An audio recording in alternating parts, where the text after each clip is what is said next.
সবাই মিলে বিয়ে বাড়িতে যাওয়ার মজাটাই আলাদা। তো দেখো আজকেও চলে গেলাম আবারও সবাই মিলে রেডি হয়ে বিয়ে বাড়িতে।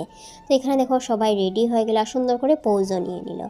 তো চলে এলাম বিয়ে বাড়িতে, আর বিয়ে বাড়িটা ছিল আমাদের ঘরের ঠিক পাশেই।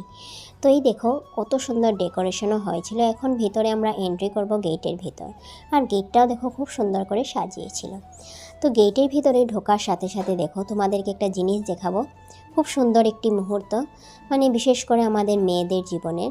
তো এখানে দেখো ঢোকার সাথে সাথে দেখলাম কনের মা বাবা এখানে কত সুন্দর করে দেখো ওরা ফটোশ্যুট করছিল। তো খুব সুন্দর লাগছিল এই মুহূর্তটা দেখে। সবার জন্যই সবার মা বাবা সবথেকে স্পেশাল হয় সবার জীবনে। তো এখানে দেখো তাদের ফটোশ্যুট হচ্ছিল, আর এখানে দেখো পুরো মানে প্যান্ডেলটা তোমাদের সাথে শেয়ার করলাম। কত সুন্দর করে সাজিয়েছিল পুরো প্যান্ডেলটা, আর অনেকটা জায়গা ছিল, আর সাজানোটা খুব সুন্দর হয়েছিল। তারপর দেখো কিছুক্ষণের মধ্যে চলে এলো ব্রাইড গ্রুম, মানে কনের দেখো এখানে কনের মা বাবা ভাই তাদের সাথে এখানে ফটোশ্যুট করছিল। আর এখানে দেখো ক্যামেরাম্যান ফটো তোলায় এখানে তাদেরকে ব্যস্ত ছিল। তো যাই হোক এখানে দেখো ক্যামেরাম্যানের ফটোশ্যুট চলছিল, তারপর এখানে আমরাও বসে পড়লাম।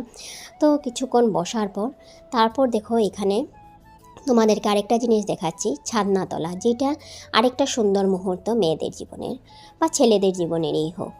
তো এখানে দেখো ছাদনাতলাটা খুব সুন্দর করে সাজিয়েছিল, সাথে এখানে সেলফি পয়েন্টও ছিল 3টে। তারপর কিছুক্ষণ বসার পর চলে গেলাম স্টার্টারের দিকে। স্টার্টারে কী কী খেলাম সেটা তোমরা নেক্সট পার্টে অবশ্যই দেখতে পাবে।